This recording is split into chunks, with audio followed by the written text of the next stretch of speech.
Greetings, this is Jan Spencer in Eugene, Oregon. I'd like to share with you some of the highlights of the past 2.5 years of my radio program, Creating a Preferred Future. This 1-hour narrated slideshow is intended for anyone to learn more about the idea of creating a preferred future. Creating a preferred future is action-oriented. Please have a look at the goals. Who will be interested? Students and faculty in environmental studies, regional planning, and economics in particular. Permaculture enthusiasts, people looking to reduce their ecological footprints, people interested in sustainability and slowing down climate change, along with those advocating alternatives to capitalism and the consumer culture. Here's a listing in order of the contents of this overview of creating a preferred future. And remember, these are just highlights from interviews, conversations, and presentations. Remember, you can pause on any slide to take a closer look and to take a break. This is pretty dense information. And you can find links to all these podcasts and YouTube presentations on my website. This is content from my website and will provide you with more of an idea about educational material I have relating to creating a preferred future. You will find pictures, slides, and some description about my property towards the end of this presentation. And note, you can take a 30-minute video tour of my place. That's the YouTube link. River Road neighborhood, here where I live in Eugene, has seen an appreciable amount of permaculture history over the years. And there's no one better to review that permaculture history with than my good friend and neighbor, Ravi Logan. Ravi moved into River Road a year after I did. I didn't know him, he didn't know me. Just happens that he moved in a block away. We've collaborated on a lot of projects here in the neighborhood over the past 20 years. All those projects are about creating a preferred future. Ravi and Michelle's beautiful 1,000-square-foot straw bale structure at Dharmalaya has been the scene of a great deal of River Road's permaculture history. There have been permaculture design courses, ecotourism, yoga, seasonal parties, and a lot more, such as hosting out-of-town visitors who attended the Neighborhoods USA Conference in Eugene in 2013. Neighborhoods USA is a national organization of cities with neighborhood programs. Eugene hosted, so for the out-of-town visitors, we organized a site tour here in River Road of permaculture properties. After seeing rainwater catchment systems, passive solar design, de-paved driveways, micro-suburban eco-villages, the out-of-town visitors said they had no idea this was all happening in suburbia, but they added, it seems like a pretty good idea.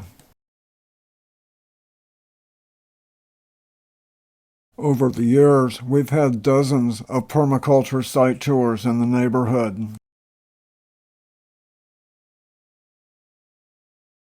In 2015, our neighborhood hosted the Northwest Permaculture Convergence at the Neighborhood Rec Center. To our knowledge, the first permaculture convergence to be held in a suburban neighborhood.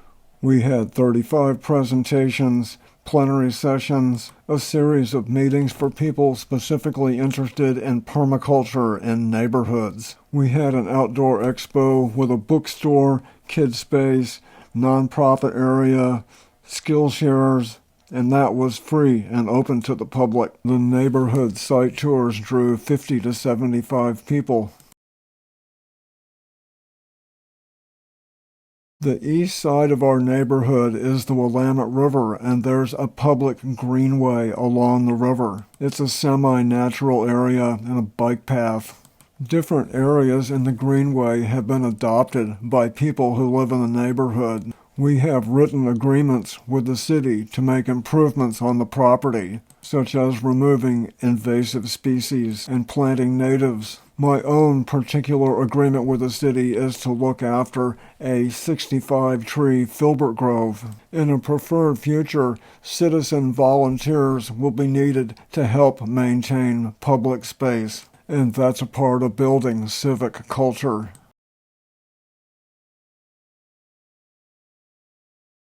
We've had all kinds of work parties at the Filbert Grove, and the city has helped organize those work parties. The Grove is becoming an important source of local food. It is open to the public, and is one of my favorite places anywhere in the world. Another important location in the neighborhood is a 1-acre property known as Vistara.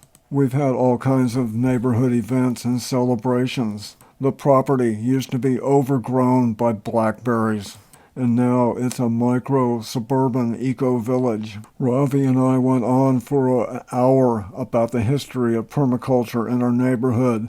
You can check out more of what we talked about in the podcast. Let's move along.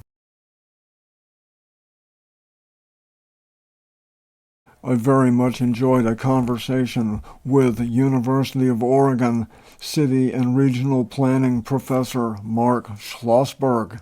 He's an advocate and has classes in active transportation. That means human-powered transportation.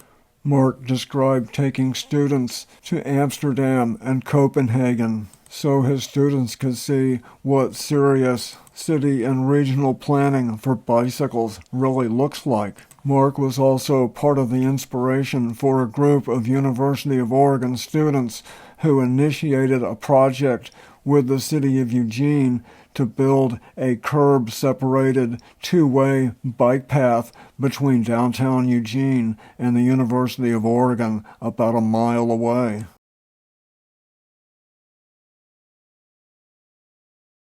Mark is a good segue to this next presentation. One of my favorite topics, of course, is pushing back on cars. The arrogance of the automobile civilization is unprecedented in human history, along with the damage it imposes on people and planet.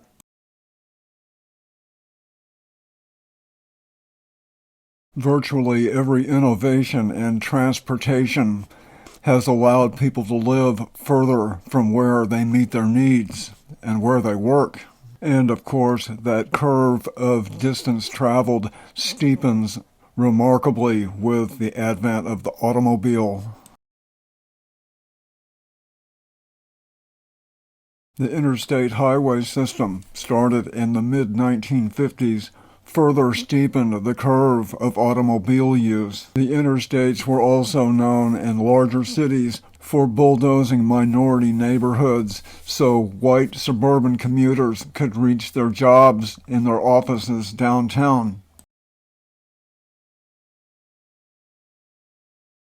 This presentation compared the urban footprint of Atlanta, Georgia, and Barcelona, Spain, two cities with approximately the same population. Atlanta's footprint is about 25 times the size of Barcelona. This image shows the comparative size in real scale. But even as early as the 1950s and 60s, automobile pushback was in full force. This map shows highways that could have been here in Eugene that were never built, that would have seriously carved up existing neighborhoods right here in Eugene. People pushed back, and many of the planned highways were not built. More up-to-date, small examples of pushback occur all over the country, especially as a result of COVID-19, when restaurants built out into parking spaces for outdoor seating. A good bit larger in scale than the parklets are community plazas, a program in New York City where neighborhood groups can satisfy certain city requirements and reclaim blocks of automobile space for community plazas. And of course, Times Square is the most well-known example of a community plaza. Typically, automobiles take up the vast majority of city streets. When people feel safe riding a bike, more people will ride a bike, and reclaiming city street space for bikes will translate into more bike riders. Fewer cars mean less pollution, less noise, less greenhouse gases, and for many, a higher quality of life. The Southwest Corridor in Boston is an excellent example of citizen pushback against a planned freeway project. Instead of an 8-lane freeway, the neighborhoods of Roxbury and Jamaica Plain now have a 4-mile-long corridor park with bike paths, playgrounds, community gardens, and open space. Meanwhile, in Copenhagen, bicycle use is something like 10 times more common than even the best biking cities in the United States. Superblocks are the featured attraction of Barcelona's urban mobility plan. The city had to address issues relating to air quality and noise. You can find out more about superblocks from the YouTube presentation. Links on my website. Superblocks are fascinating, they're exciting, and already about 7 have been completed, and more transformation is in the works. Not to be outdone, the city of Paris, France also has ambitious plans for pushing back on automobiles. In the summer of 2020, municipal elections in many larger cities in France saw progressive mayors elected with agendas specifically to push back on cars.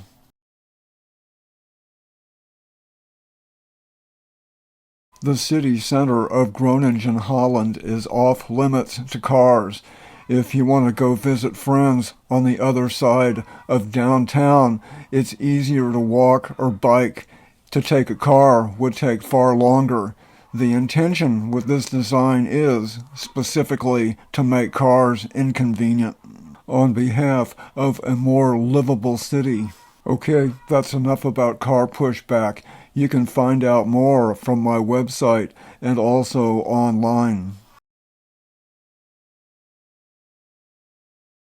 Kailash Ecovillage in Portland is an outstanding example of repurposing the urban landscape. About 50 people live in the Ecovillage. The site was a run-down apartment complex well known for its drug shootouts in the parking lot.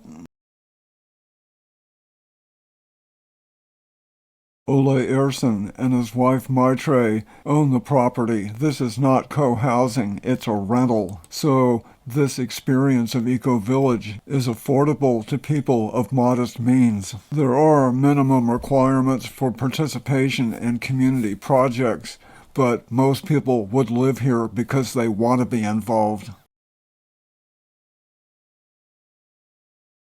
Kailash engages with the wider community, particularly in regard to emergency preparedness. They also have a wonderful intersection repair project and a neighborhood information kiosk. These pictures show before and after, turning a parking lot into the beautiful Mandela Garden. The Kailash website has lots of before and now images, well documented. Kailash is an exceptional example of a preferred future.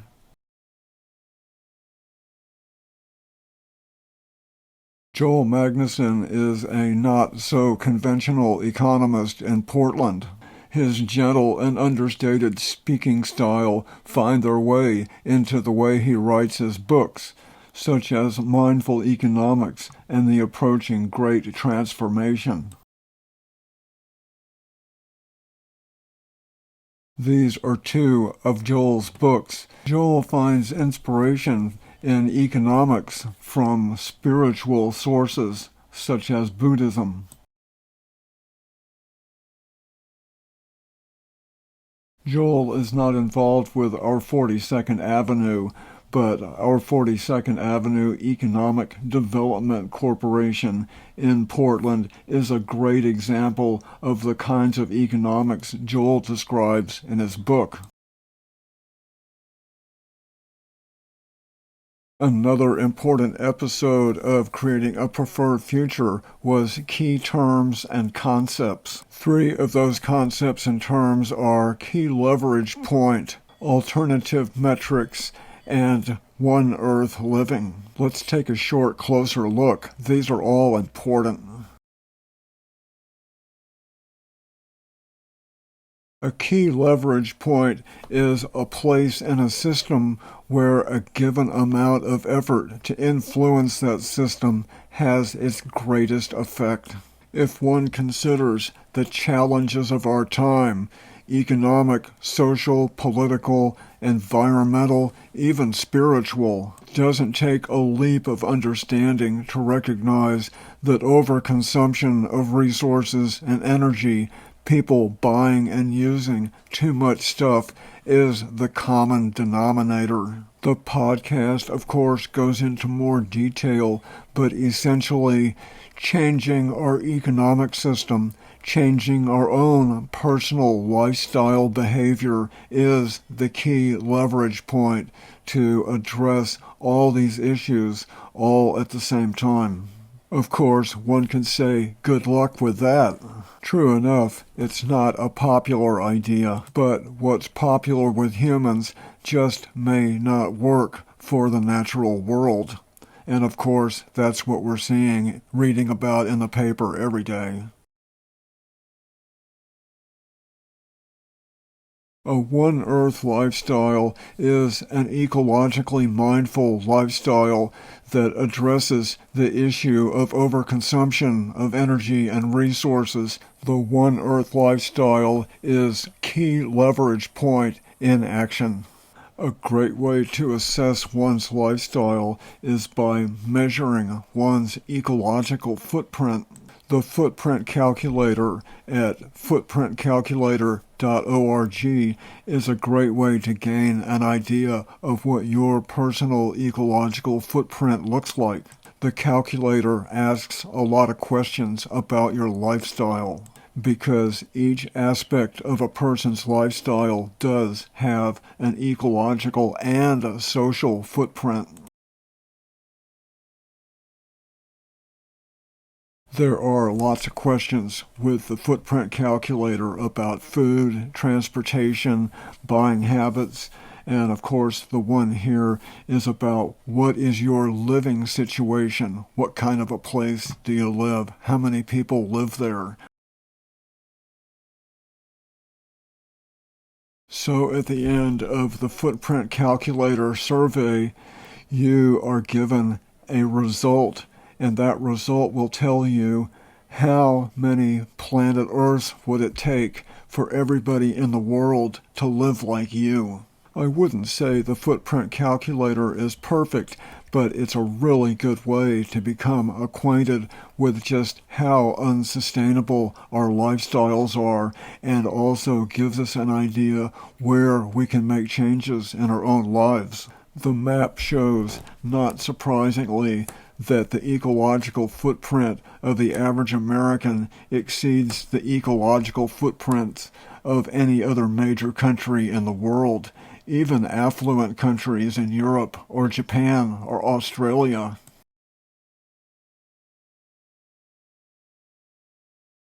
How we manage our own time and money will determine, as individuals and a society, if we are successful in transforming and transitioning into a sustainable society, a sustainable economy. But important to add, people can make these changes in their own lives, and they can benefit from those changes in their own lives sooner than later. In a sense, people can, to an appreciable degree, be living in the future if they choose to. Here's a short look at comparing the consumer culture with a One Earth culture. Take a pause. What could you add to this list? Gross national product is an estimate of the total value of all the final products and services turned out in a given period by the means of production owned by a country's residents. GNP has been the go-to reference statistic to measure the country's well-being for decades and generations. It's totally biased in favor of growth and business as usual. GNP limits the public's capacity to imagine a different form of economics. GNP considers repairing the damage caused by car wrecks and junk food to be a positive for the economy, while ignoring other forms of social and human behavior that are positives for society and the environment.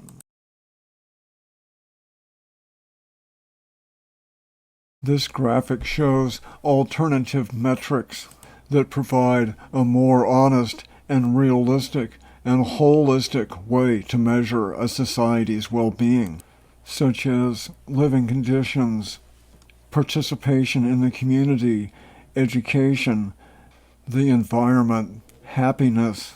Gross national product elevates money-making, buying, selling, and consuming as the most important activity for a society.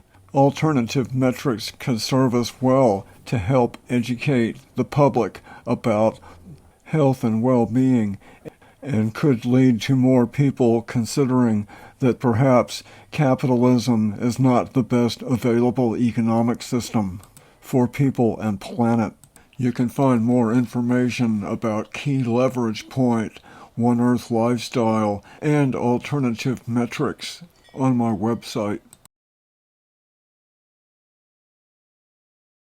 Marisha Auerbach is a well-known permaculture teacher, advocate, and personality in Portland, the Northwest, and beyond. You'll find the following conversations I describe, including with Marisha, as both podcasts and YouTube videos on my website.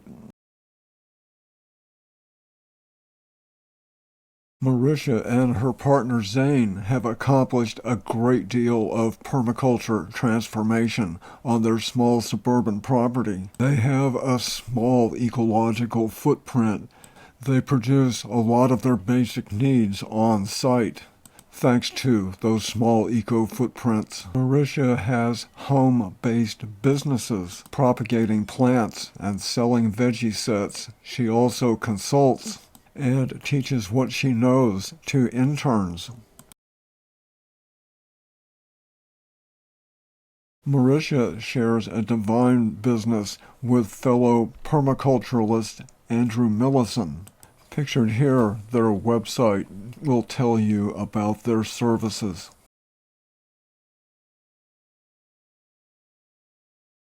Lois Arkin is the founder of Los Angeles Ecovillage, and at 85, she is both a real power pack of energy, plus she's an icon in the realm of ecovillages and intentional communities. One of Lois's primary interests is urban land use. Among all her great stories, this was one of my favorite. The plan is to turn a former automobile repair business into a community social and cultural hub. And related to that project is turning the street next to the former gas station into a car-free pedestrian mall. I love it. In the conversation, Lois describes life at LA Ecovillage. LA Ecovillage is a pioneer of a preferred future. There's a collective smaller eco-footprint. They do outreach into the nearby neighborhood. The lives are enriched of the people who live there, and Lois can take a good deal of credit for all of that.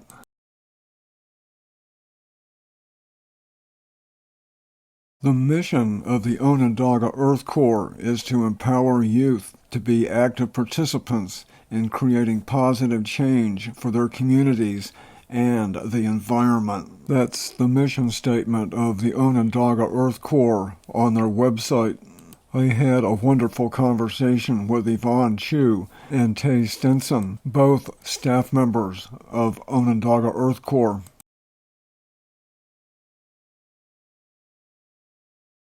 Both Yvonne and Tay described how participating with Onondaga Earth Corps has been so important in their own lives. They've learned useful life skills and gained a sense of self-empowerment. The Earth Corps has programs both for youth and young adults. They plant trees. They learn about water quality and outreach to the community. Many of the participants are from disadvantaged backgrounds.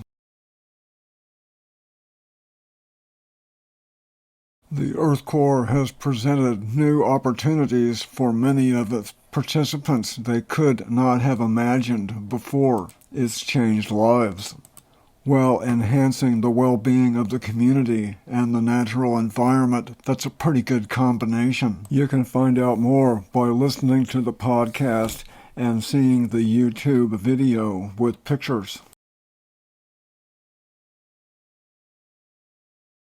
Here's one of the programs from Onondaga Earth Corps. Syracuse should be proud of the Earth Corps.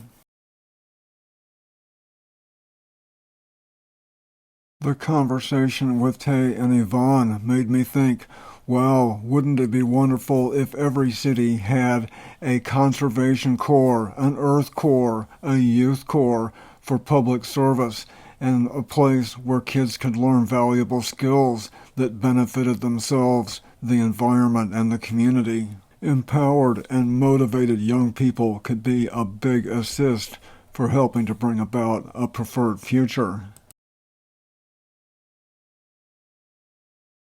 I had known about Enright Ridge Urban Ecovillage in Cincinnati, Ohio for years and was really curious. A friend in Columbus, Ohio, connected me with Jim Shank, who is the founder of Enright Ridge. And within the last few months, there's been a name change now to Ecovillage on Enright Ridge. Enright Ridge dates back to 2004. Jim Shank just had the idea, maybe we can create something of an urban eco-village right here where we live. So they went door to door and invited people to be part of the eco-village. Some people did, some people didn't. But everybody on Enright Ridge and nearby streets benefits.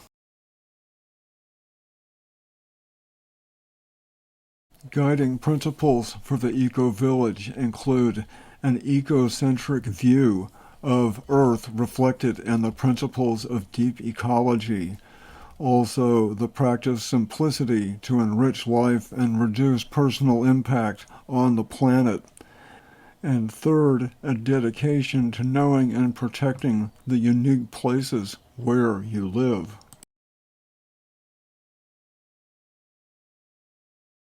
I think one of the most impressive aspects of Enright Ridge is this was created just by the people who were living there. Not to suggest it's a commune, but regular people already living on the street came to know each other and cooperate, collaborate, and be better neighbors just because somebody said, hey, this is a good idea, let's do this. So there have been celebrations. They have an intern program. About 35 acres of local open space has been land trusted. Over time, they've reconditioned a number of houses on the street to make them more energy and resource efficient. Enright Ridge, definitely an example of moving towards a preferred future. Bob Randall is another change maker. He began to transform his own suburban property in Houston in the 1980s. Bob is a passionate advocate of permaculture and has been a part of many permaculture design courses and teaching untold classes about urban food systems. Bob was the director of Urban Harvest in Houston for a decade. During his tenure, Urban Harvest increased in size from several volunteers and part-time staff to having a budget approaching $1 million.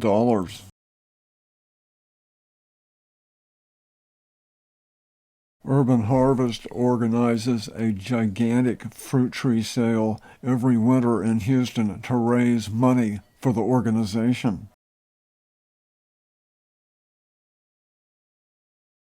Bob has devoted much of his life to advocating and organizing local food production.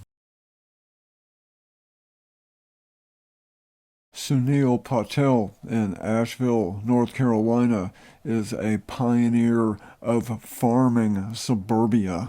He connects with people and makes arrangements to grow food on their properties in exchange for a share of the produce. During our conversation, Sunil explained his business, and of course there have been challenges, but it's a real prototype others could make use of. Sunil is not only a farmer, he's a political activist. The two go together quite well. I quote several lines from his website. There is a severe disconnect between the land and our communities. We believe this is the root problem of our broken food and land management system. We are working to create alternative structures that will support the growth of a village-scale food and farming economy. That sounds good to me. True to his word, Sunil is involved in another project called Patchwork Alliance. Patchwork Alliance is a co-op for local growers, crafters, service providers, and makers of all stripes. We're building a stronger Western North Carolina by providing independent producers with ownership in a shared marketplace that connects them with regional residents who want local, fresh, and natural products, and who value community-owned agriculture, local economy, and cultural diversity.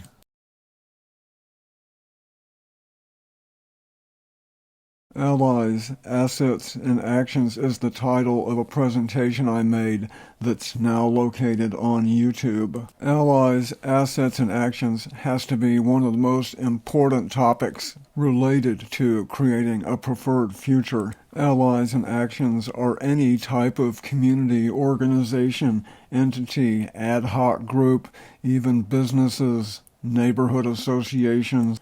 Practically every community-minded organization in any city or town exists to help improve the quality of life, the safety, the well-being of the community. To me, that means they're all on the same team. They all have the capacity to make common cause. These organizations, entities, programs all have an interest in certain aspects of community well-being. My ideal working with them is to become more ambitious with what those original interests and intentions are. This graphic illustrates a positive feedback loop. When allies recognize assets, that creates actions, which leads to more allies, assets, and even more actions. Here's one of my favorite assets I'm familiar with in my neighborhood. I've been on the board of my own neighborhood association for 15 of the last 20 years, so I'm familiar with the possibilities and the process. A neighborhood association has a standing in the community. It also has the capacity to reach out to the community. It exists to improve the quality of life and the well-being of the neighborhood. And if you are involved with the neighborhood association, even better if you're on the board, you can help set the agenda of the neighborhood association. Here in River Road, our neighborhood association has been very helpful with putting out information to 8,000 addresses in the neighborhood about permaculture, urban homesteading, resilience, and more.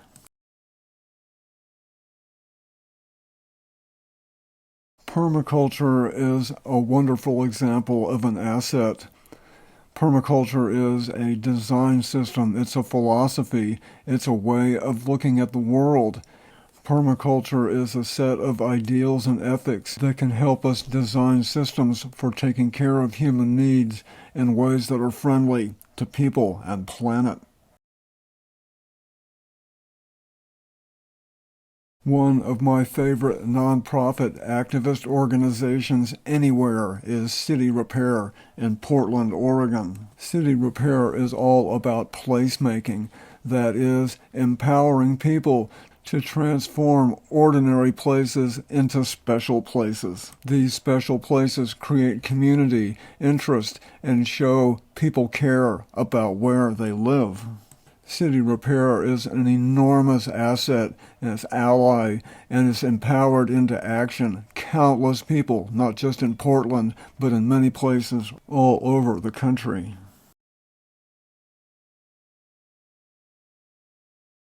Real economic and political democracy grounded in the real world understanding of how humans can fit within the boundaries of the natural world would be a game-changing asset for moving towards a preferred future.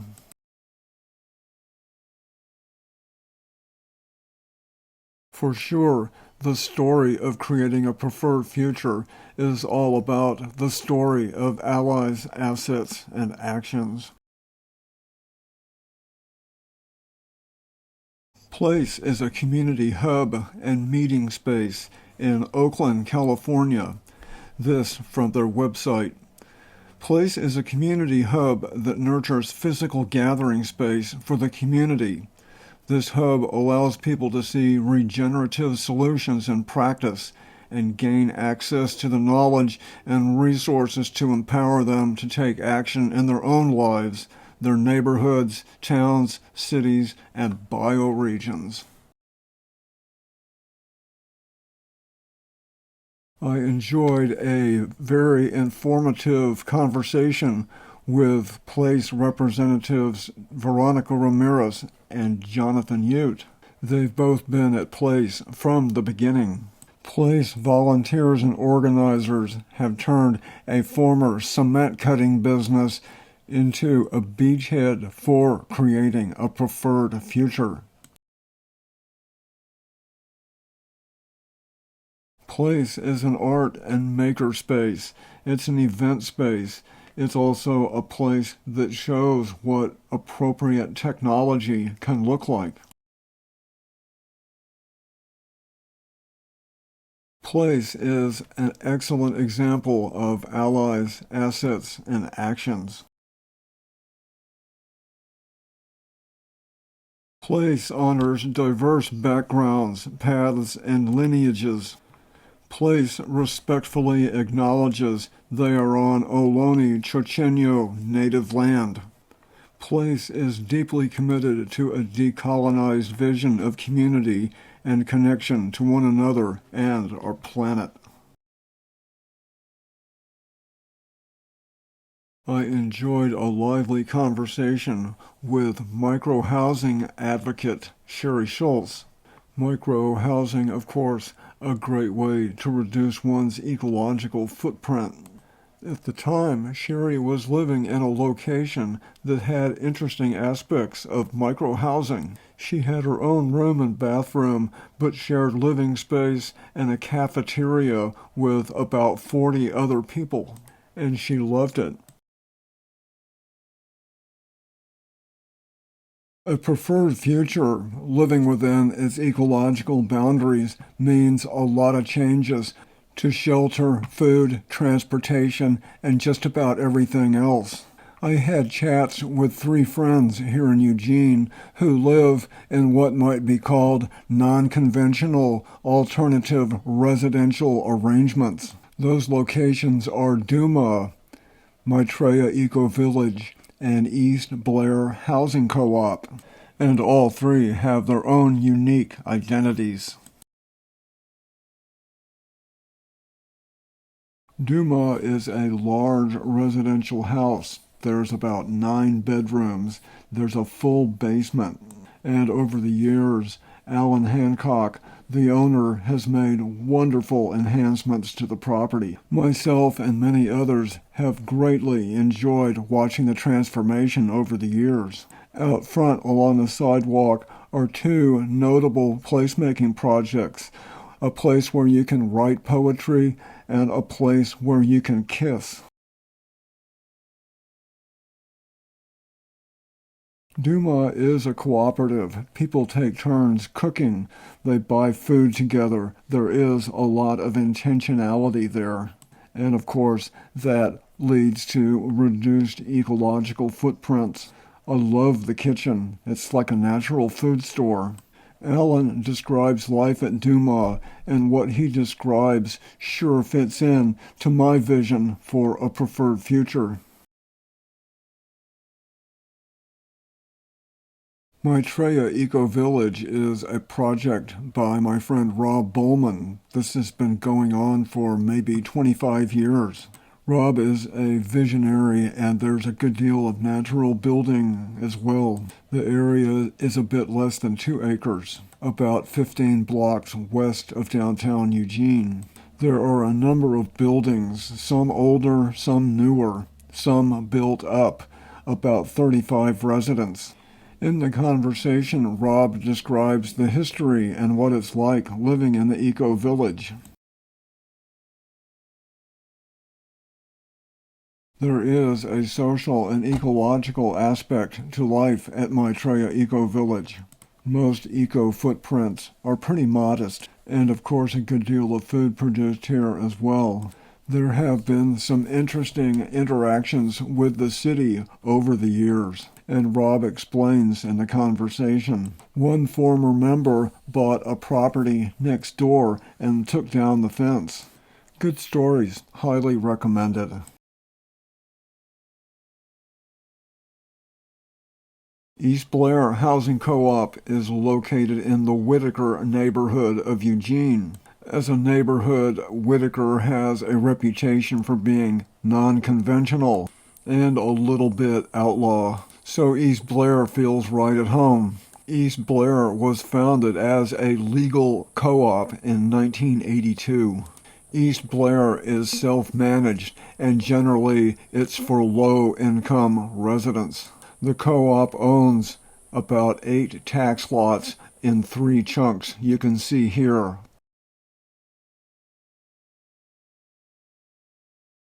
East Blair is one of my favorite examples of what a preferred future might look like. There's lots of cooperation, collaboration, idea sharing, idea developing, reduced ecological footprints. East Blair requires participation by its membership. They have various committees to take care of the needs and responsibilities of the co-op. East Blair has many features I really appreciate, and perhaps the one I like the most is removing a 10-car parking lot. You can see the picture in the upper left-hand corner. That scene used to be a parking lot, and the shared community space is the red building behind. And then, of course, we've had many site tours of East Blair because it has so many features that, in my thinking, would be typical, normal, regular part of life in the preferred future. My conversation with Skeeter and Ember was just fascinating. Skeeter's lived at East Blair since 1984, and Ember's been at East Blair for 20 years. Check the podcast on my website, suburbanpermaculture.org, for more.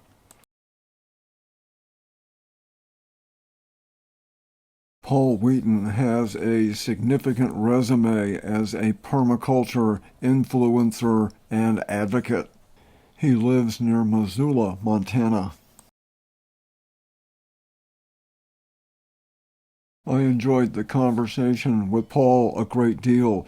He is a colorful character, and he has a lot of projects he's working on, including the Permaculture Boot Camp.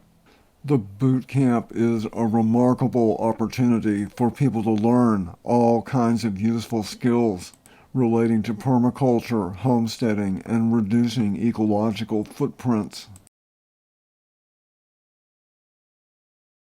Paul is also responsible for Permies.com, perhaps the world's largest online forum and place of discussion about permaculture and related topics. Take a look.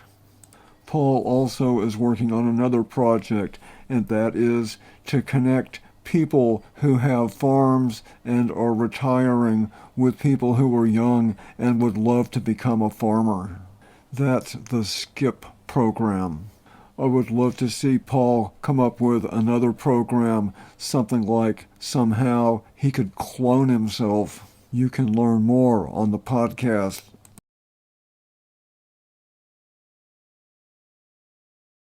The words preparedness, resilience, and sustainability have gained a lot of interest over the last few years, for good reason. I wrote a guest opinion for our local newspaper. I have a blog for Mother Earth News, and I devoted 30 minutes in one of my radio programs describing the relationship between preparedness, resilience, sustainability, and a preferred future.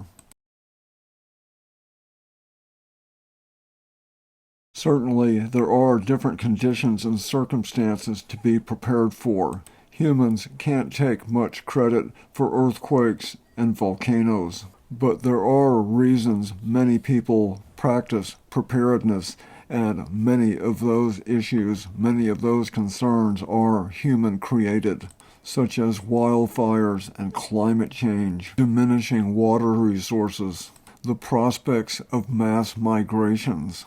So I'm all for preparedness, but ultimately preparedness does nothing to address the issues of human-caused disruption and disaster.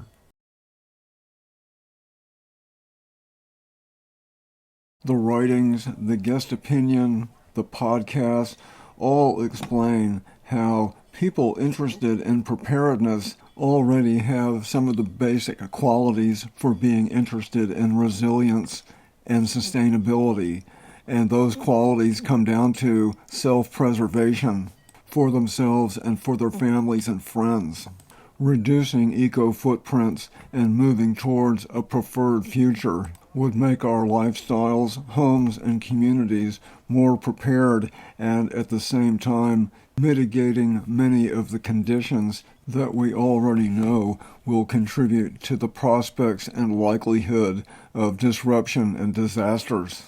Reducing ecological footprints and producing more of our basic needs closer to home serves many purposes and moves us towards sustainability and a preferred future.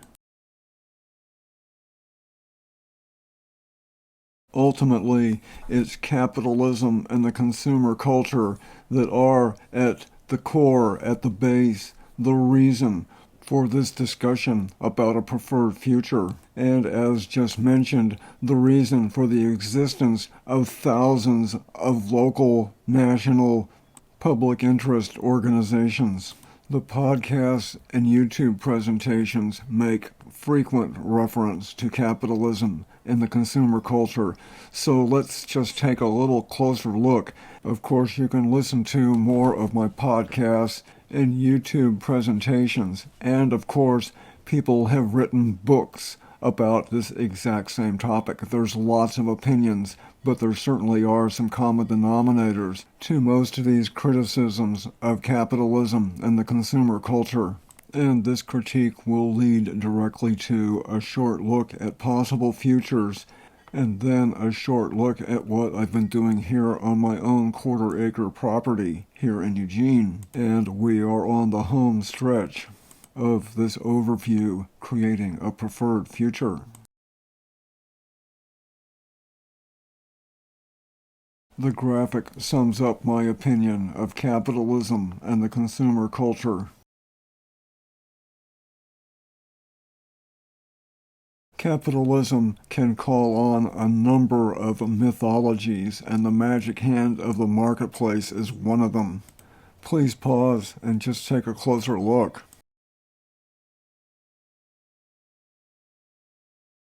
External costs mean the price we pay at the cash register does not give an honest or an accountable story for the product or the service. Capitalism is fundamentally dishonest. There is no informed choice.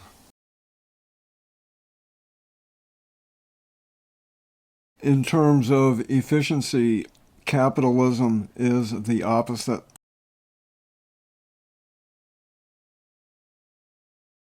Consider the almost infinite variety of jobs in manufacturing and mining, in retail, in administration, education, healthcare, and transportation.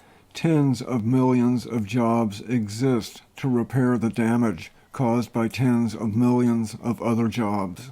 That's the magic of the marketplace. That's what capitalism calls efficiency. That's the world of external costs. The podcasts and YouTube presentations go into more detail about the critique of capitalism and the consumer culture.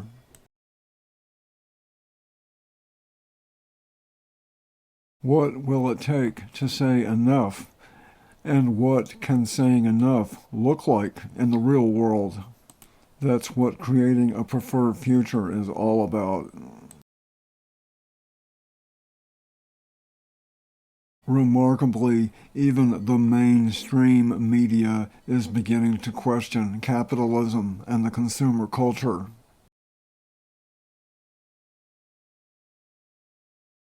What might a preferred future look like, and how do we move in that direction? That's what creating a preferred future is all about. More of capitalism and the consumer culture will mean the problems that we have right now will only be worse. Social, environmental, economic, political. Many cheer the idea of a Green New Deal, and there's much to be said on behalf of that idea. But to assume we can have a green version of the affluence and convenience most Americans expect at the present time, I don't think so. The entire economy is propped up by externalizing the cost and turning nature into money. A preferred future, everything is going to cost a lot more, and people won't make as much money either. A preferred future would be greatly assisted by economic and political democracy. The podcasts and YouTube presentations go into more detail on all these topics you see on this slide. Take a moment for a closer look. Our personal lifestyles will be very different. Imagine eco-footprints and the thought that the average French person, English person, Japanese, or German uses about 60% of the resources and energy of the average American, and even on the global scale, they are high consuming. The United States is in a league of its own. A global fair share or sustainable lifestyle to the average American would be almost unrecognizable. Please take a few moments for a thoughtful look at this comparison between the consumer culture and what could be a preferred future. And what would you add?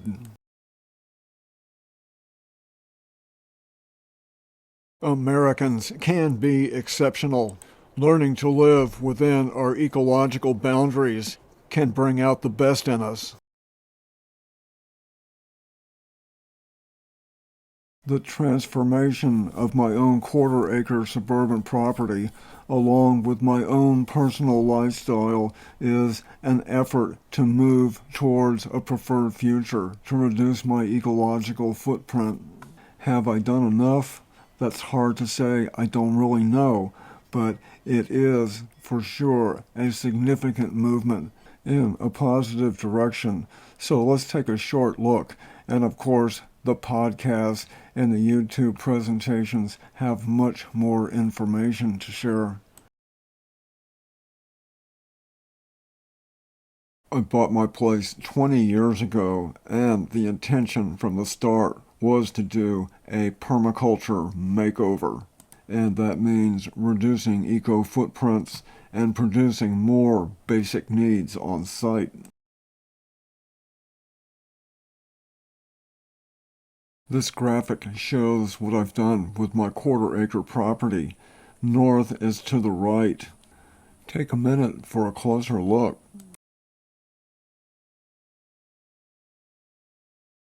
Cars are an invasive species. They take up too much room. I depaved and removed my driveway and turned the garage into a living space. This picture shows my backyard. You can see the sunroom, the galvalume metal roof, solar hot water heater, conduit for water from the roof to my water tanks, garden, edible landscaping. Some highlights of my property include turning the south side patio into a passive solar space. I have a 6,500 gallon rainwater system. Thousands of people have visited to see what suburbia could look like. My neighbor and I took out an ornamental hedge, and we replaced the hedge with edible landscaping. We couldn't have done the project on our own. The hedge was right on the property line. Given what I've learned from this 20-year adventure, I can safely say that transforming suburbia all across the country would create hundreds of thousands of purposeful jobs. I did report on one of the radio programs my own lifestyle, my own ecological footprint in regard to food, energy, transportation, recreation, and shelter. It's a good point of reference.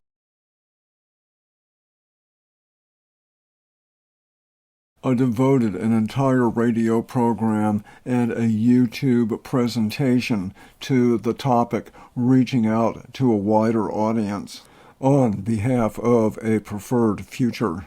I'll include several main points here, and you can go to my website for links for more information. To start with, I see capitalism and the consumer culture as the common denominator of virtually every major problem we have: environmental, political, economic, public health, and social. Also important to point out that virtually every progressive nonprofit, activist group, and movement exists to repair the damage caused by capitalism and the consumer culture. Reaching out to a wider audience would include these groups, organizations, and movements both working in common cause with other organizations and movements, but also reaching out more specifically to their memberships and participants.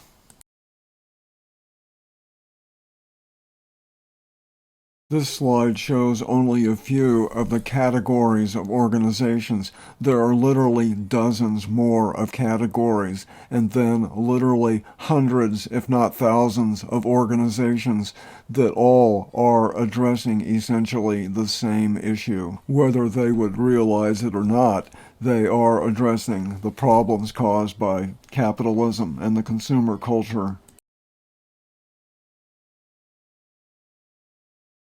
Next part of reaching out is imagine if all these organizations and movements and nonprofits invited their membership to downsize, to reduce their ecological footprints, and explain to them how the memberships reducing their eco footprints would make the job for the organizations and movements a lot easier, because it's big eco footprints that are making the problems in the first place.